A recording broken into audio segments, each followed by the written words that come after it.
Bonjour à toutes et à tous et bienvenue dans ce premier épisode de Conseils en présentation. Je suis Mathieu du site tutooffice.fr et aujourd'hui je voudrais vous présenter 10 clés pour réussir une présentation PowerPoint.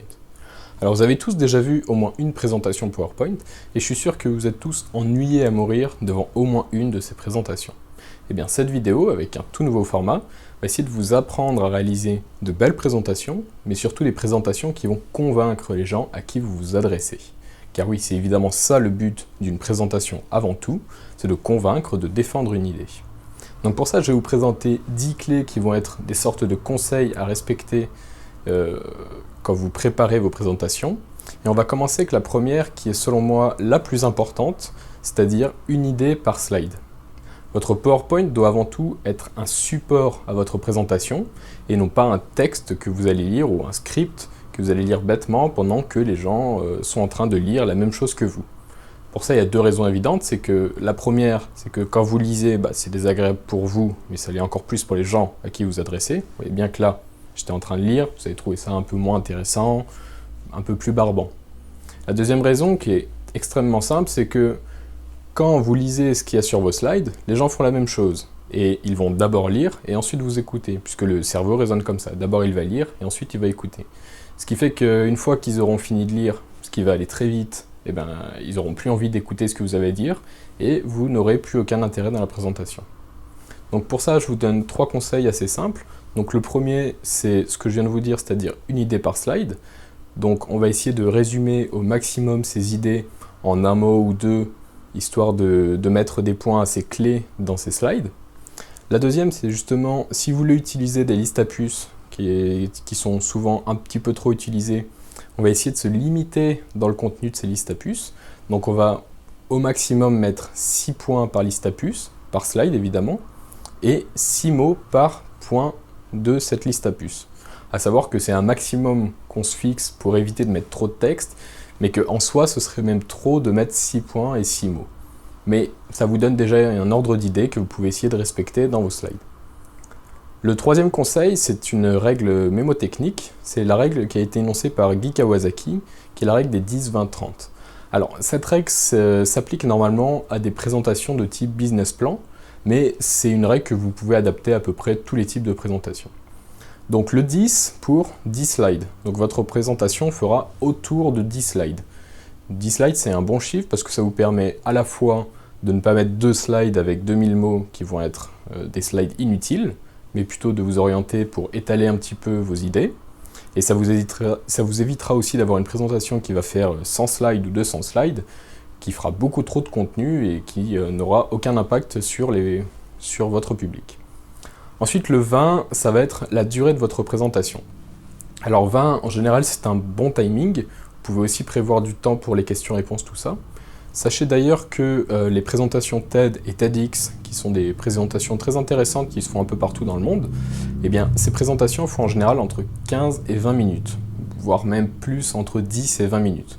Donc voilà, vous êtes à peu près sûr que 20 minutes, vous vous basez sur un bon format de présentation. Enfin, le 30 est un nombre un petit peu différent, puisque ça va être votre taille de police. Donc on considère en général qu'à partir de 30, votre police va être lisible quand vous allez la projeter, quand vous allez projeter votre slide sur un écran de rétroprojecteur. Donc voilà, à partir de 30, vous allez commencer à être lisible. Sachez d'ailleurs que si vous voulez voir si votre slide va être lisible, vous allez pouvoir baisser le zoom sur PowerPoint entre 60 et 70%, donc en bas à droite sur le logiciel PowerPoint. Et donc cette police de 30 va être à la fois lisible et va aussi vous forcer à mettre un petit peu moins de texte et à utiliser plutôt des contenus graphiques, etc. Alors deuxième clé extrêmement importante aussi, c'est l'organisation. Donc souvent quand on doit travailler sur un PowerPoint, la première chose qu'on va faire c'est ouvrir PowerPoint et commencer à travailler sur ces slides. Bon, et bizarrement ça vous allez oublier. La première chose à faire ça va être plutôt de créer un plan et d'organiser son plan. Donc pour ça, c'est la technique assez simple comme à l'école, c'est-à-dire on prend une feuille de papier ou un fichier Word, on commence à griffonner toutes nos idées, puis dans un deuxième temps, on va réorganiser les idées et en faire un plan et un déroulement de notre raisonnement. Et dans un troisième temps, on va relire tout ça et développer au maximum tous les points et tout le cheminement de ce raisonnement. Donc tout ça, ça va nous faire vraiment une structure qui va nous permettre de construire la présentation et ça pourra nous servir par la suite comme une sorte de script qu'on va pouvoir venir insérer dans les commentaires du PowerPoint par exemple. Et donc ça, c'est la première étape. Vous allez avoir ce plan bien détaillé et ensuite, on va pouvoir s'attaquer à une étape qui est la réalisation d'un storyboard. Je vous laisse regarder la vidéo. Le storyboard est un résumé de votre présentation. Il est le plus souvent utilisé au cinéma pour concevoir les scènes avant de les tourner. Dans notre cas, la réalisation du storyboard va nous permettre de construire nos slides et de déterminer à l'avance à quoi elles vont ressembler. Cette étape va vous permettre de mettre au clair ce que vous voulez expliquer, comment vous allez l'expliquer et surtout dans quel sens. Cela va surtout vous aider à structurer votre présentation et à travailler l'enchaînement de vos idées. Commencez par dessiner grossièrement vos slides et ce que vous aimeriez mettre dedans. Gardez ensuite un espace à côté et griffonnez l'enchaînement de vos arguments ou de vos idées. Vous pouvez aussi rajouter des choses que vous voulez rajouter après sur PowerPoint. Et n'hésitez surtout pas à raturer et à reprendre vos idées sur les slides. C'est beaucoup plus facile maintenant sur papier que après sur PowerPoint. Et ayez bien en tête que cela va vous faire gagner un temps considérable. Voilà, vous avez maintenant un storyboard de réaliser. Si vous avez suivi mes conseils, vous avez au moins un plan assez détaillé qui va vous permettre de commencer à construire votre présentation. Bon, avant ça, il faut bien comprendre que vous devez rester cohérent au maximum. Cohérent à la fois dans le raisonnement de vos idées, donc ça c'est ce que vous avez normalement réalisé avec le plan et le storyboard, mais aussi cohérent dans la façon de réaliser son PowerPoint. Donc pour ça, une règle assez simple, c'est qu'on va utiliser 1 à 2 polices. C'est-à-dire qu'on va éviter de passer d'une slide avec un type de police et une autre slide avec une police complètement différente qui n'aura plus rien à voir et donc le public va complètement se perdre dans votre raisonnement. Et ensuite, quelque chose de très important pour être crédible, c'est évidemment de se relire et d'éviter de faire des fautes d'orthographe dans vos présentations. Donc si vous voulez éviter de faire des fautes d'orthographe, eh bien commencez par enlever du texte dans vos slides, c'est aussi un bon moyen d'éviter de faire des fautes. Alors quatrième clé, on va commencer à s'attaquer vraiment à la réalisation du PowerPoint, c'est l'idée de modérer ses animations. Donc les animations, moi c'est quelque chose que j'aime beaucoup utiliser dans un PowerPoint parce que je trouve que ça accentue et ça met du rythme vraiment dans le PowerPoint, ça permet de dynamiser un peu les choses. Mais les animations, c'est quelque chose qui est un petit peu casse-gueule, c'est-à-dire qu'on peut vraiment faire des animations qui font pas du tout pro, on peut faire des trucs qui nous décrédibilisent complètement, et en général, les gens qui font des présentations vont plutôt vous recommander de ne pas les utiliser tout simplement. Alors, moi je vous recommande de les utiliser, mais de les utiliser intelligemment. Comment les utiliser intelligemment ? Une technique assez simple, c'est de se dire, est-ce que cette animation apporte quelque chose à mon contenu ? Est-ce que le texte est mis vraiment en relief ou est-ce que c'est une animation qui le fait bouger dans tous les sens et qui n'apporte rien du tout ? Essayez de répondre à cette question à chaque fois quand vous créez une animation. C'est en gros de savoir est-ce que mon animation est pertinente dans ma slide ? Et si ce n'est pas le cas, essayez une autre animation ou alors supprimez totalement l'animation. En tout cas, si vous n'êtes pas sûr de maîtriser cet outil, en général, évitez plutôt de mettre des animations. Si vous voulez en savoir plus sur la réalisation d'animations professionnelles, je vous recommande de regarder cette vidéo que j'ai réalisée récemment, dans laquelle je donne des exemples de types d'animations utilisées et d'autres à ne pas utiliser. Alors 5e conseil, on va rester dans la conception du PowerPoint, c'est l'idée de conserver une charte graphique. Alors qu'est-ce qu'une charte graphique avant tout ? La charte graphique, c'est ce qui va définir vraiment l'ensemble du thème de votre présentation. Donc ça va être les couleurs, le choix des polices encore une fois, le choix des formes, est-ce qu'on va plutôt utiliser des formes carrées, des formes arrondies, etc., etc. Donc pour ça, quelques étapes importantes. La première, c'est d'utiliser les masques de diapositives dans PowerPoint. Donc pour ça, vous allez dans l'onglet Affichage, puis Masque de diapositives, qui va vous permettre de créer une structure et vraiment une charte graphique que vous allez être après obligé de respecter, puisque à chaque nouvelle slide, ce type de graphisme va venir s'insérer dans votre PowerPoint. Et donc voilà, vous allez commencer par réaliser les masques de diapositives et ensuite vous allez respecter des règles assez simples, c'est-à-dire 1 à 2 couleurs, c'est-à-dire qu'on va garder des couleurs assez similaires mais plutôt après jouer sur les nuances. Alors ça peut être des nuances de gris, des nuances de noir, des nuances sur la couleur choisie. Vous pouvez voir que dans cette présentation, j'utilise principalement du orange, qui est d'ailleurs le orange de PowerPoint, avec des petites touches de bleu de temps en temps, et sinon je vais jouer plutôt sur les nuances des mots, la taille de police, etc. Enfin, dernière chose, c'est vraiment important de définir son thème. C'est-à-dire que si vous utilisez des entourages qui vont être plutôt arrondis, conservez ce type de forme dans vos présentations. Ne commencez pas à mettre des carrés, puis des ronds, puis des losanges, etc., etc. Essayez de faire encore une fois quelque chose de cohérent. Alors, 6e règle, toujours dans la conception, il faut savoir que quand on travaille sur PowerPoint et sur un outil d'Office en général, il faut essayer d'être inventif au maximum.